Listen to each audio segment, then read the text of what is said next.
That Key Crusher is hungry, and we have only one way to feed it. It's crunching through these survival stages, and we will be heading in to Erangel once more. All 64 of our players locked and hopefully loaded into the plane from Lipovka over towards the southwest side, over towards Quarry. Plane path fairly chilled out right now. Lovely little dog decal there on the back wing of the plane. He's having a great time. Not so much for our players on the inside, though. Flying high, flying high. Okay, so plane path looks pretty good, pretty standard. Everybody who wants to go wherever they want to go pretty much has free reign to do so. Georgia Pool obviously going to see quite a bit of activity up there with Alpha 7 and Co. America's region's loving that location. For the rest, though, military, I'm feeling it in my bones. John, I think this next zone is about to be spicy. I'm hoping I'm right, but I hope I just cast or cursed it. It's a bones-based feeling here. I'm feeling it. And we're going purely off the vibe. That's it. That's exactly what we're here for.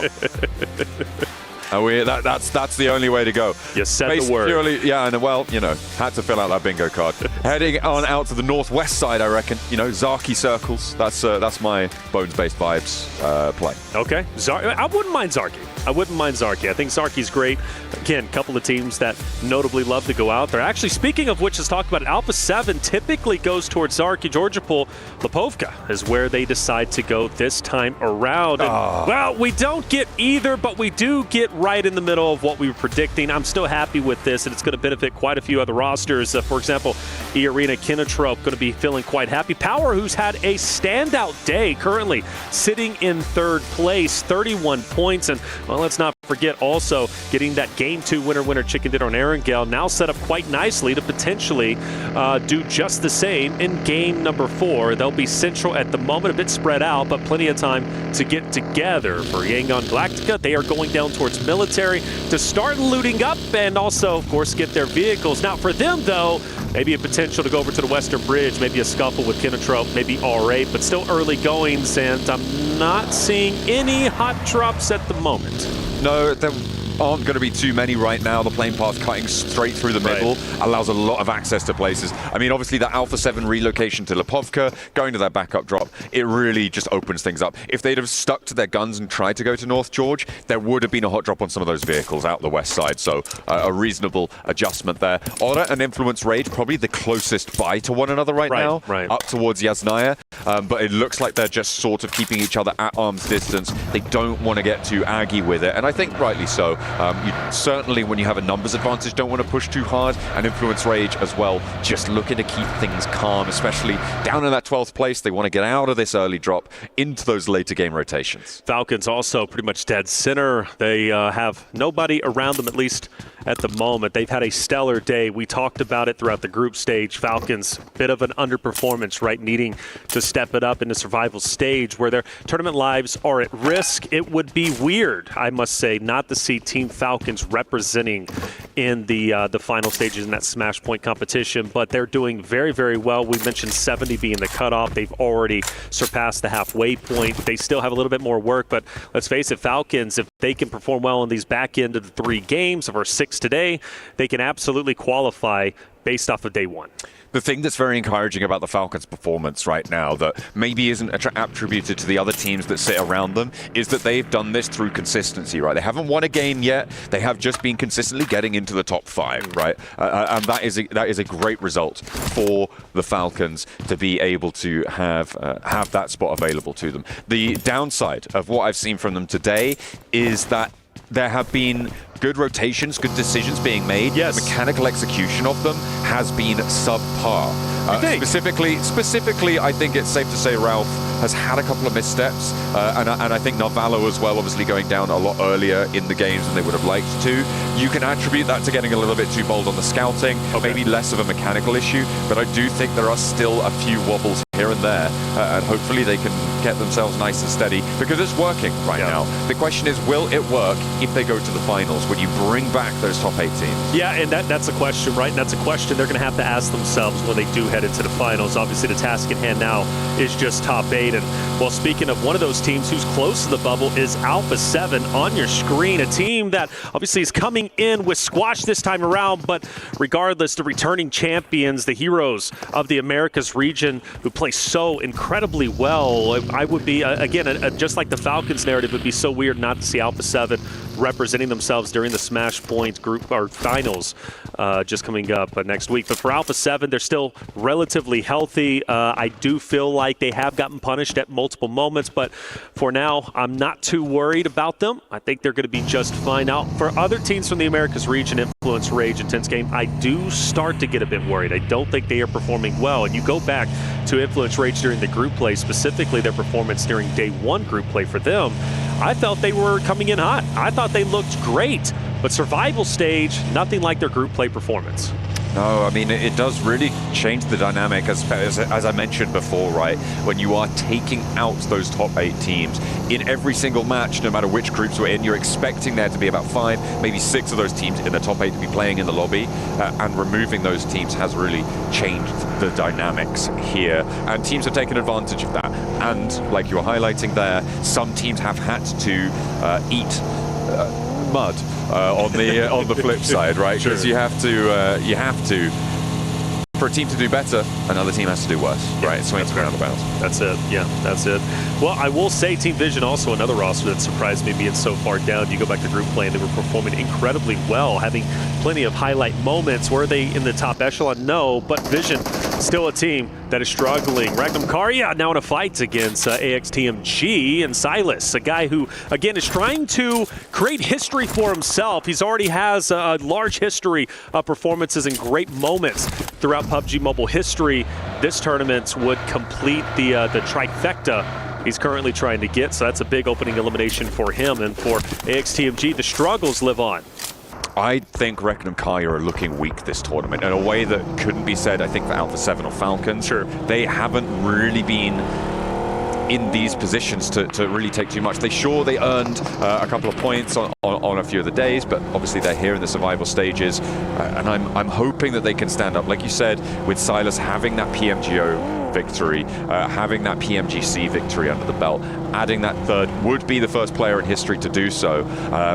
But at the moment, they need to piece it back together, especially coming off of a weak season back in Europe, right? These guys only qualified because they had that extra qualification spot from winning PMGO at the start of the year.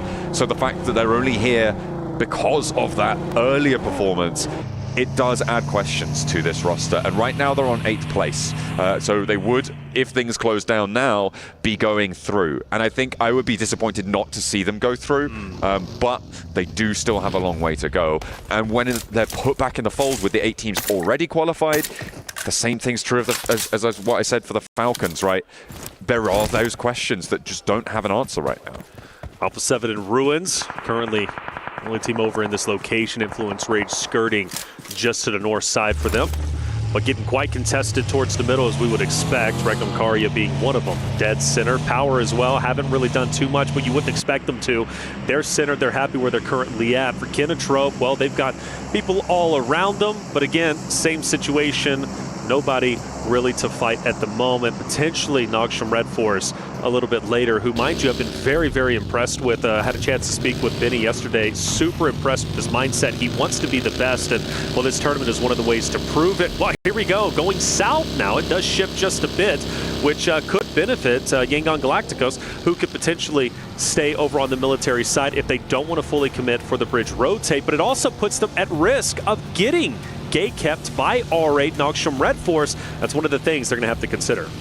A lot of teams now looking to make their move. A hard south shift forces teams to rotate at the same time. I'm seeing Fireflux moving into the hills to the south of Pachinki there. Nongshim Red Force actually regrouping to the compound that sits over that long hillside that borders the south edge of this circle, where R8 currently take up occupation. Fireflux actually rotating away. Looks like they're going to try and push into the east side of that, and all of these teams from the north going to try and move on top of each other. It is intense game. It is Alpha 7 moving in this area. You've got Power as well, who are a little bit ahead of the curve, and Influence Rage actually the three-peat of the Americas teams. And when you only have one good team in the region, right, well, you know who you want to see get out of it. Yeah, this is going to be weird because, like you said, you got all three Americas region teams, ironically, just right next to each other. You would, I guess, expect that with similar play styles, kind of similar mindsets. Obviously, from the same region, but it seems like they kind of do this invisible handshake. You go on your way, I'll go on my way, they'll go on their way, and we'll avoid each other for the time being. But as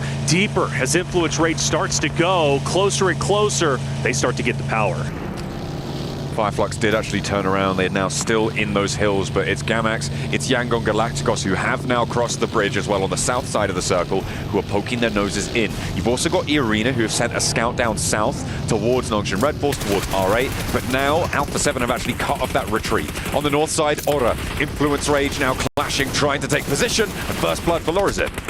Influence Rage, great shot. Sleepy from a distance, though, takes Little Boy all the way down to just a sliver of health. He's most likely going to be finished off relatively soon. I don't foresee him getting picked back up. Of course, the medkit pops, but still, Influence Rage got to fight hard. They've, again, struggled so much throughout the survival stage so far across the first 3 maps.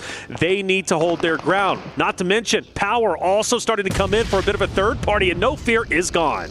A nice little flex out there from Al-Haji, puts the stone in, gets the result he's looking for, adds a point to the tally.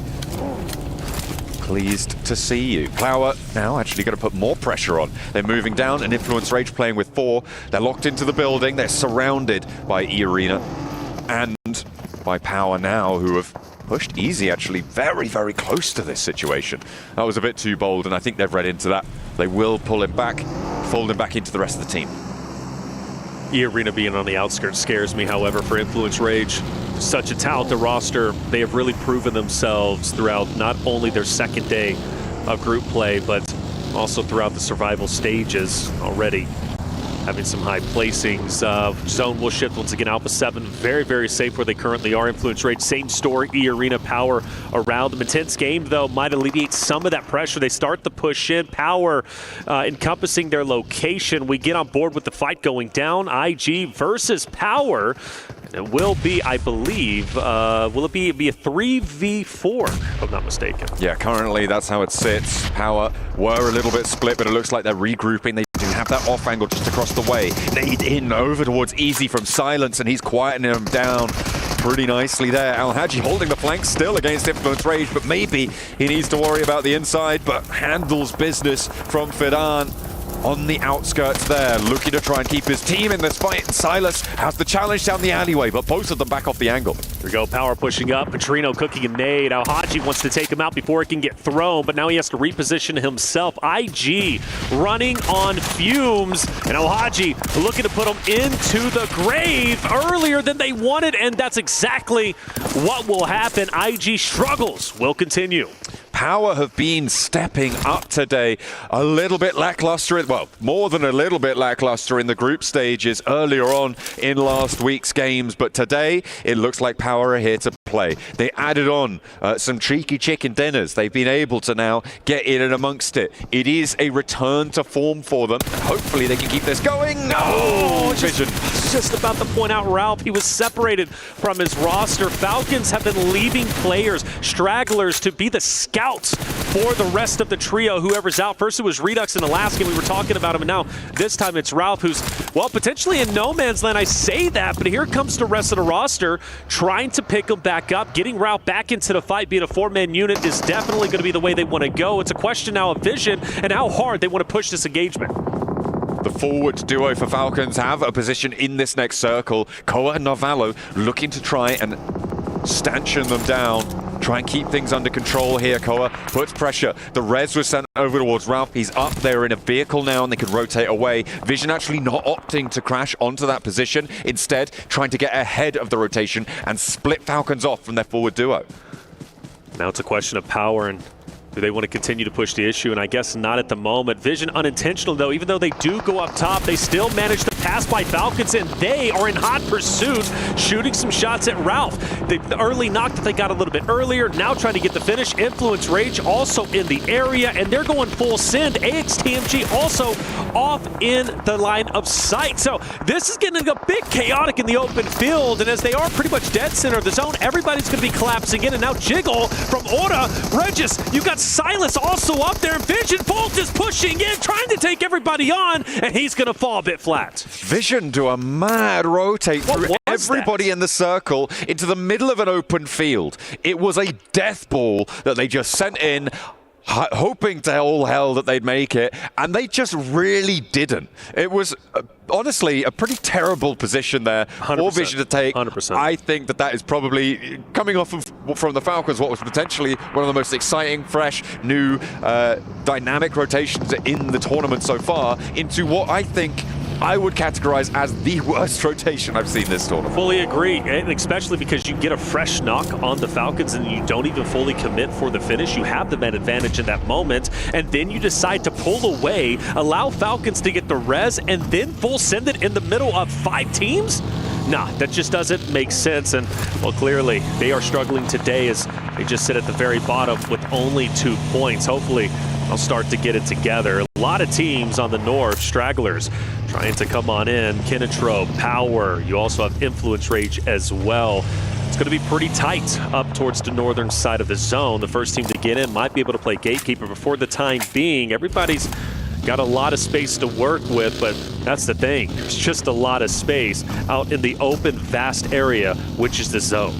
Yeah, that hillside to the south edge, that tree-covered hill ridge that currently R8 sits on, that Fireflux is sitting on as well, it can contain maybe one more team, but it's going to start to get squashed. Alpha 7 going to be looking to do just that. Meanwhile, on the northwest side, Influence Rage, they're trying to move, but so are Power. And Power are on form today. With 5 elims already, they found Lorazin. AXTMG going to look for that flush as well. And the third parties coming through from Falcons who have managed to all get to the same shack out in the open field. That's it, same shack, so they're going to be all together. They can focus fire, but they are being gate kept just a little bit by Noxium Red Force way off in the distance at the compound. So Power need to, or excuse me, Falcons need to be a little bit careful. For Power's perspective, though, the reason why they were so successful in that little scuffle they had with Influence Rage has spread themselves apart with the 2-2 split. Power are moving together as one unit. They are wolf packing, making it very difficult for any stragglers or any split ups, like for example Influence Rage, maybe even Kinetrup for a moment,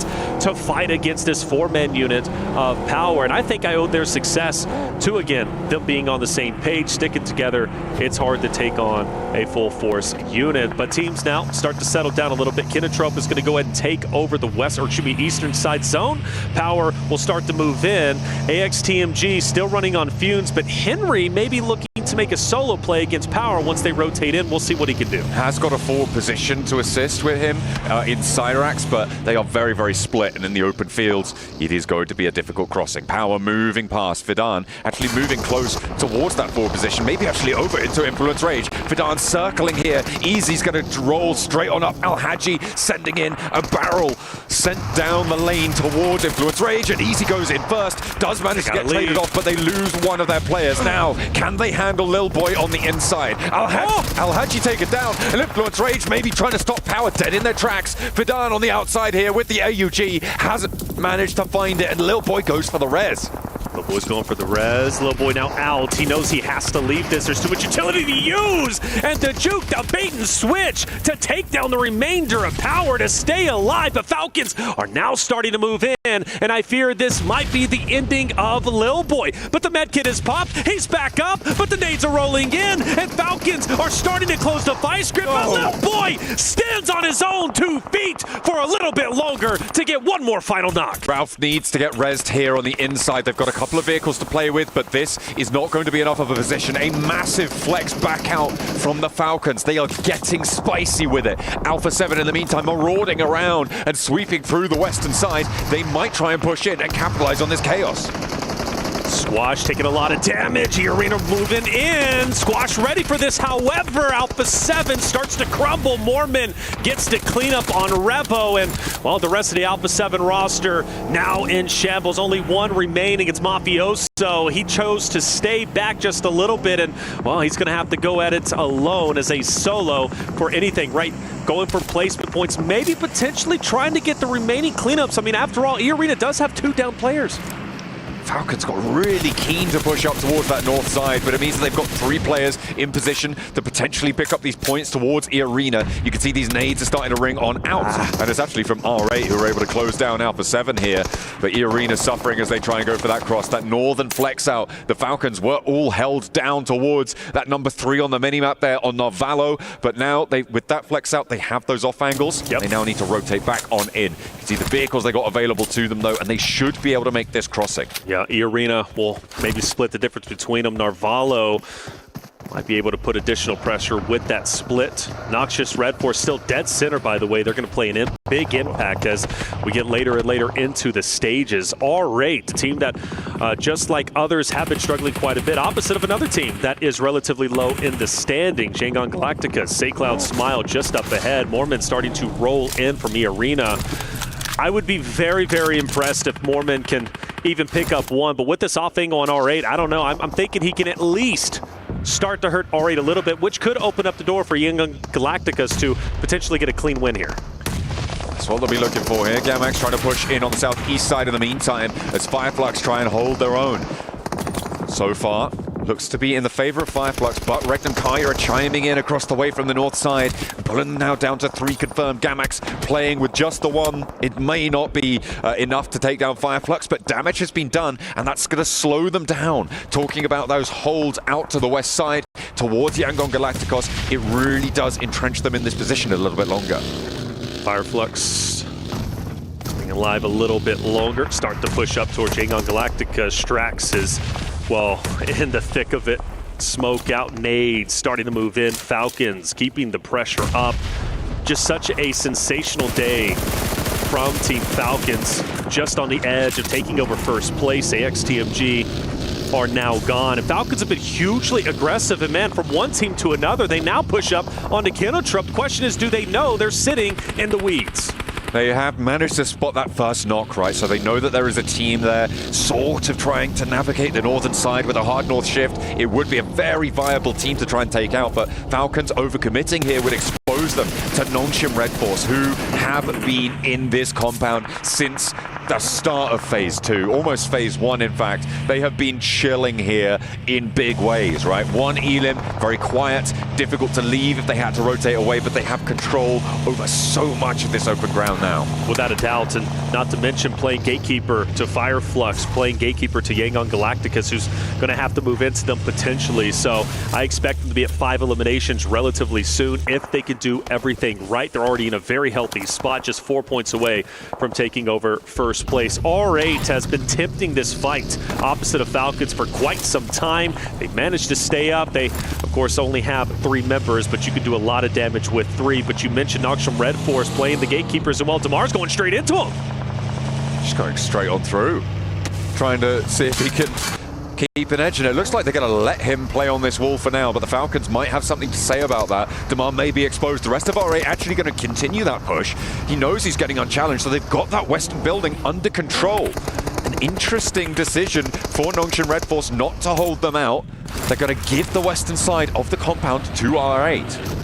Compound so critical to keep in play, especially if you get blessed by the next zone, which could very well happen. Now, you do have to consider another fight, obviously, right before your eyes. Fireflux as well as Yangon Galactica says they might cannibalize each other. As soon as that happens, now they move into Noxious Red Force in the R8 fight. So it's going to be one fight to another, and now you have to prioritize which one is more important for you to take the third party or go head-to-head. For Fireflux, they can, in fact, wrap around the eastern side and maybe take over where the crate is currently at. Or they can decide to push. Right now, they're just kind of just seeing what's out there. But with the hovercraft, I think Yangon Galacticus need to take advantage of that. For me, I'm wrapping around. I don't want to full send it. I don't want this third party, but maybe they do. I mean, it's already smoking. It's really dangerous to be heading on in like that, but Yangon Galacticos full crash onto the northern point, and Nongshim Red Force look to hold. A meat grinder found through the window, but Yangon Galacticos somehow avoid the spinning blades that Nongshim Red Force will send out towards them. Smile is hunting them down, and that's 3 players already falling. Romeo the only casualty. R8 looking at third party, but not really finding too much. It's over almost before it started. And Fireflux are now in on the east side. But Doc also hits a great shot onto Solus from Fireflux through the window, and now he can capitalize with the nade. You have, of course, Marth and R8 on the outskirts. Nades galore starting to come through. Doc still standing up with the full challenge on the outskirts. Matt Cap, though, great shots with the DBS, will push Doc back. Forces it back into the inside of the building. Yangon Galacticos and R8 are dealing with each other right now, which means that this is a 1v1 on this corner of the compound, and Doc wants to try and conclude that point and play on from there. Yangon Galacticos successful on the first crash, but R8 challenging them now on the angle, playing with 3 as well. Marth retreats route back up to the warehouse, and the Falcons have been marching ever closer as time goes on, but finally Narvalo has a knock sent his way, and they'll have to slow it down just for a beat. Massive fan of R8 disengaging, going to the shed. That's going to give them a great foothold within this chaotic compound area. Meanwhile, for Kinotrope, they are in dire straits. You already got one player very weak and down, and you've got two more who's also relatively weak. You've got, of course, got a team pushing up onto your location. Nowhere to hide, nowhere to go. The only thing you can do is hit the dirt. For Regnum Karya, you mentioned them underperforming. Well, look at them now. Top 8, also all 4 players alive and pushing the issue on the remaining players at Kinotrope. Silas lands an aid right on their heads there, now with one player left standing. They are going to try and take down Kinotrope entirely. Ooh, nearly getting that full knock, but Silas has to disengage. He is going to have to fall back to the rest of his team. Only one nade left, and you want to be saving that for a little bit later, especially in these open fields. They are so valuable. Without a doubt, but they also have a drop, so that's going to be big for them as well. Falcons still on the outskirts. R8 starting to tease them a bit with a couple of shots. It's going to be tough to take down R8. Obviously, Falcons keep them at bay. You still got Yangon Galacticus, who's going to be just behind you. And for Fireflux, Matt Cap, I believe, is down and out, and that will be the end of Fireflux. Regardless, still a great game. In second place, they will continue to stay within top 8. Now, for Nogsham Red Force, one player remains. That's going to be Doc, who heroically stayed alive on the second floor building of where he currently is. Now, for Falcons, are they potentially making a push? Are they making a rotation? Well, no, they've got to park the bus because R8 continues to punish them. They try and get up towards the hay bale, but the cover isn't there. Damar has been tearing them to pieces. Chunks of Falcon flying left and right as he's blasting them away here. And it's just unfriendly atmospheres out on the northwestern side. There's more to do. Marth's going to have a go.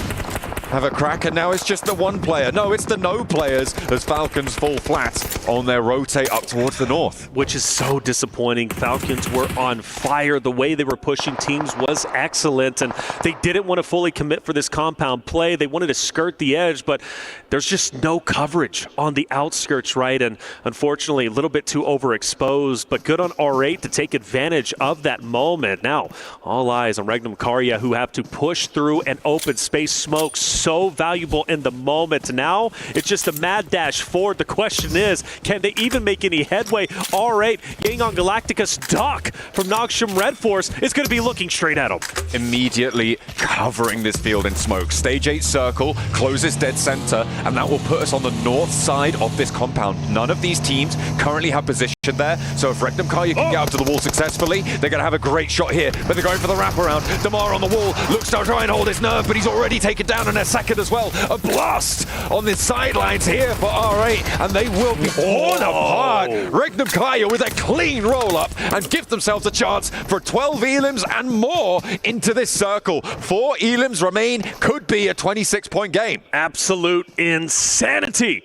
Regnum Karya looking so incredibly strong. Down to our top 3. Duck from Nogsham Red Force to Solo, who has stayed alive as long as he possibly can. Looking to play spoiler to the chances of Regnum Karya, potentially Yangon Galacticos 4 and 3, both respectively alive for those very rosters. Doc, though, give him credit, man. Staying alive is just massive in this moment. And the question is, who wants to make the first move? I don't know just yet, but with the way that Regnum Karya just pushed into R8, I've got to favor him. I'm thinking about Regnum Karya and their position and thinking perhaps they want to try and take the wall side of this compound. You could potentially be there. It's fairly nadeable, which makes it a little bit dangerous depending on what sort of utility Yangon Galacticos are going to be working with. But having that angle that controls the open courtyard to the north side of this Yangon Galacticos building would be absolutely huge. But for now, Regnum Karya going to allow themselves a little bit of time, a little bit of breathing room, get those healing ticks back up from those stims. They also don't know where this last solo player is, which means that they're probably wary as to where that off angle could be. I like where Wild is currently at. He's going to be protecting the backside, allowing his teammates to just focus on what's in front of them. You do not want to get flanked, and there is a potential, right? Yangon Galacticus can send a player down to where Wild is currently at. That would basically spell the ending of this fight. I do have to question how annoying Doc is going to be in this moment, though. I think Doc is a solo. I really think he's going to affect the fight once Yangon Galacticus as Regnum Karya start to collapse into each other. Silas is starting to make a move, and he is taking that advanced position, which is great, but Doc knows this, and Doc is going to be opposite of him. Yangon Galacticus moving in. SayCloud and Doc potentially about to square off. Silas opening the building. I don't think you want to step in there just yet. Doc now getting pressure put on him. Yangon Galacticos know he's there, know that this fight happened earlier, and they will take care of him. So no more annoyances from the side. But Yangon Galacticos have invested time. And the question is, what have Regnum Karya done with it? They've moved out to the north side, up and to that wall position. The nade over towards Silas drops short from Smile, and everybody's cooking them. How much more have they got left in the back pocket? Loxy with a long lob. Doesn't quite connect. And another one sent over towards Silas. Sees the numbers even. 3 versus 3. And Wild falls next. All right, Regnum Karya now with the 3 versus 3, as you said. SayCloud, Smile, nades are cooking. They're throwing, but are they connecting? Well, not just yet. Oh, Loxy, no. down. Loxy down. Yangon Galacticos managed to make it happen and take the win. Regnum Karya, a heroic effort, a wonderful game, but at the end, that was the ending, man. Well done, dude. I think today the games we have been phenomenal. Regnum Karya, the champion, or excuse me, Yangon Galacticos, the champions with 9 elims, huge. A brilliant result for them in the end.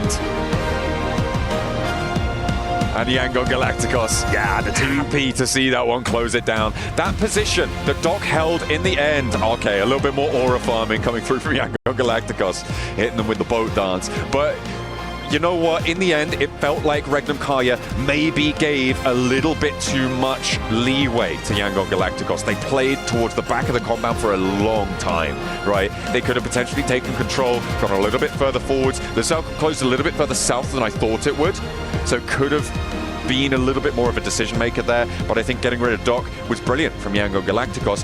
Regnum Karya allowed them to transverse, though, across that compound.